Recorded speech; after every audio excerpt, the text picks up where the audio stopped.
So athletes are constantly advised to learn how to manage their mental game. And over the years that has been a bind because all they've gotten is advice. And nowadays we have some methods that we can teach young athletes.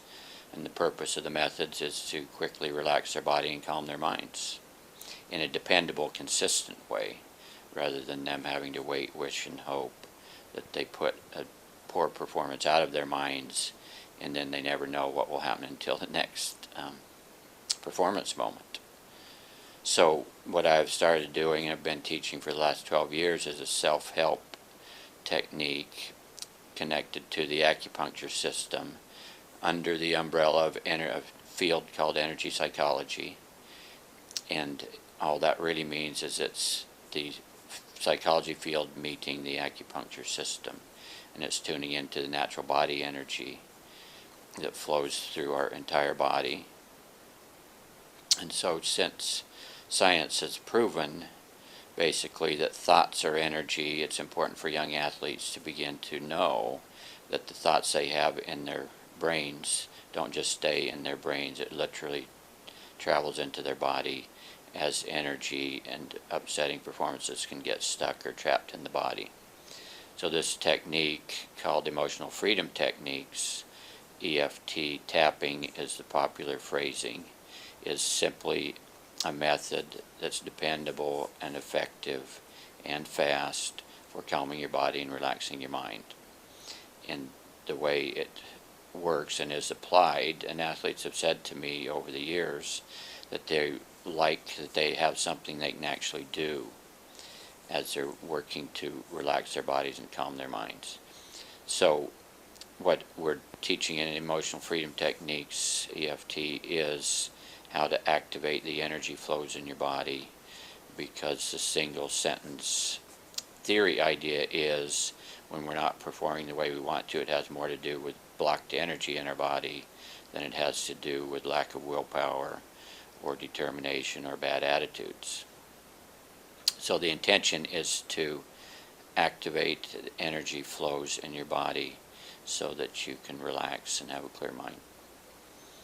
The way it is applied and the way to do it is you're simply using points on your face and torso and hands, and you can physically tap them to start the energy flow. And it's key to focus on the other key difference between this and acupuncture is that you take a mental focus. And to me, the beauty of the technique is that you don't have to change anything that's on your mind. You're tapping these points for exactly what is on your mind. So I'm teaching young athletes the starting place is to tell yourself the truth about what you're currently thinking and feeling, tune your mind into that, and then begin tapping points. So for example, the young pitcher who not so many years ago said to me, I gave up a home run, our team lost, and I'm still thinking about it 2 weeks later.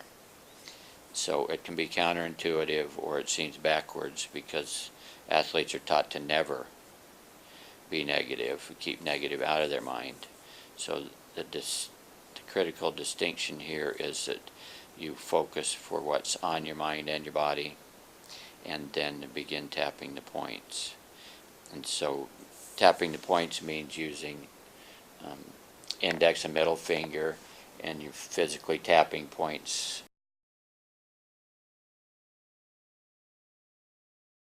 Index finger and middle fingers, and you'll be tapping hard enough to hear it, but not so hard it hurts.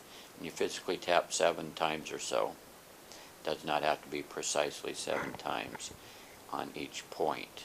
And while you're tapping points, what you want to be doing is tuning your mind into whatever issue is on your mind.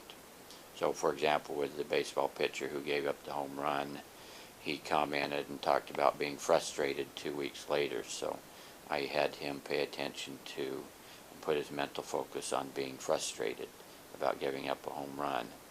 And so we began tapping the points, starting first at the eyebrow point, which is near the bridge of your nose, tapping frustrated having giving up a home run. And then the side of your eyes, not the temple, but the eye socket on the bone, frustrated, gave up a home run. Next point is on your cheekbone,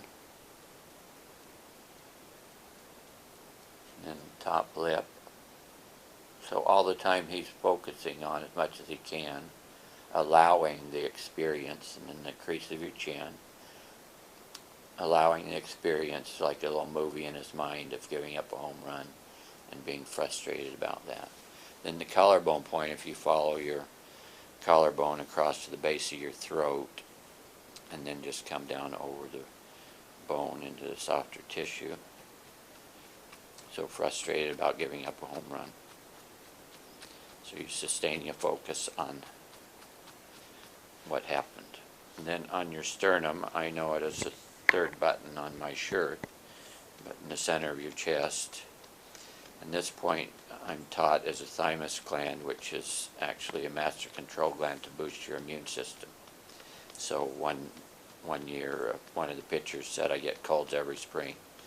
So I said, maybe you want to try this single point to boost your immune system. And then the next point is on your ribs. If you go straight down your chest to the bottom of your rib cage, technically it's up 3 ribs right here. Again, sustaining a focus on what was happening, what did happen, what's still a troubling, upsetting thought. Frustrated, I gave up a home run. And then the next point is 4 inches down from your armpit. If you just follow your armpit down, and then I just use my whole hand. And most young people are still flexible enough they can reach both sides of their body at the same time.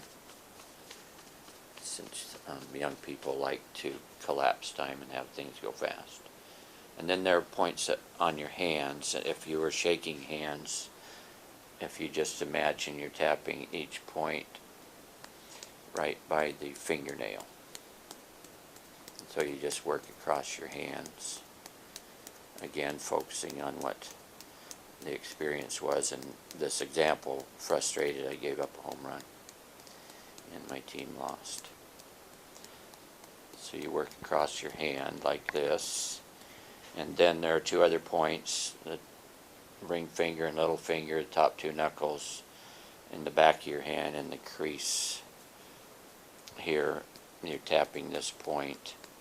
And while you're tapping this point, there are some eye movements. The intention of the eye movements is brain balancing. So there is the right side and left side to your brain. And since our brain runs our body, which becomes important for physical athletic performance, we want our brain balanced. So if it's comfortable when you're doing this, you close your eyes for a moment while you're tapping this point, then open your eyes. With your head still, you're looking down to the right with your eyes, down to the left with your eyes, whirling your eyes in a full circle one way, whirling your eyes in a full circle the other way. And to activate the creative right side of your brain, the emotional side, you're humming a favorite tune. And to activate the left side of your brain, which is logic, reasoning, and problem solving, you're counting 1, 2, 3, 4, 5, 6, 7, and then finish with humming. And the last point is the side of the hand, and the little kids I teach like to call this the karate chop point. And there's one final piece to the system, and that is a piece about self-acceptance, which is simply the idea that you don't have to like what happened, and the truth is that it did happen. So for the young pitcher who was frustrated about giving up a home run and his team losing, it sounded something like this. Even though I gave up a home run and my team lost, I totally and completely accept myself anyway. And you say that 3 times to get to self-acceptance. Even though I gave up a home run and my team lost, and I'm thinking about it 2 weeks later, I try to put it out of my mind, and it isn't. The truth is that's happening for the moment. And I totally and completely accept myself and my body anyway. And then one more time, even though I'm still frustrated and can't get this giving up a home run off my mind. The truth is that's happening for now, and I told him completely accept that. And then after a round of tapping the points, I just invite young athletes to be still, scan their mind and body, and begin to notice what's happening.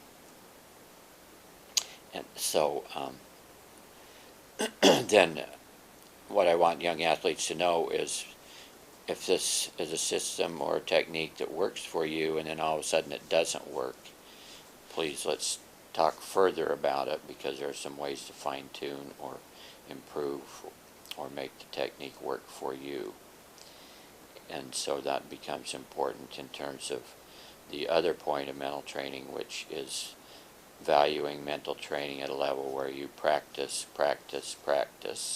as diligently as you practice your physical skills. So in closing, I really do want to highlight that what I've been talking about is methods to be used in sports, concrete specific methods. But I want to highlight, and I want all young people I work with or who might become interested in looking into mental training, that these skills generalize to all areas of their life.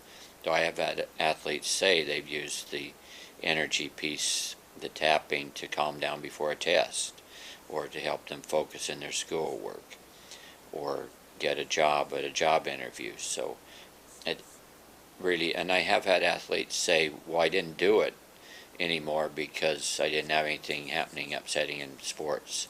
So again, I want to highlight that these skills are just very useful for all areas of your life, and there are some actual checklists for all the areas of your life that you might apply the skills.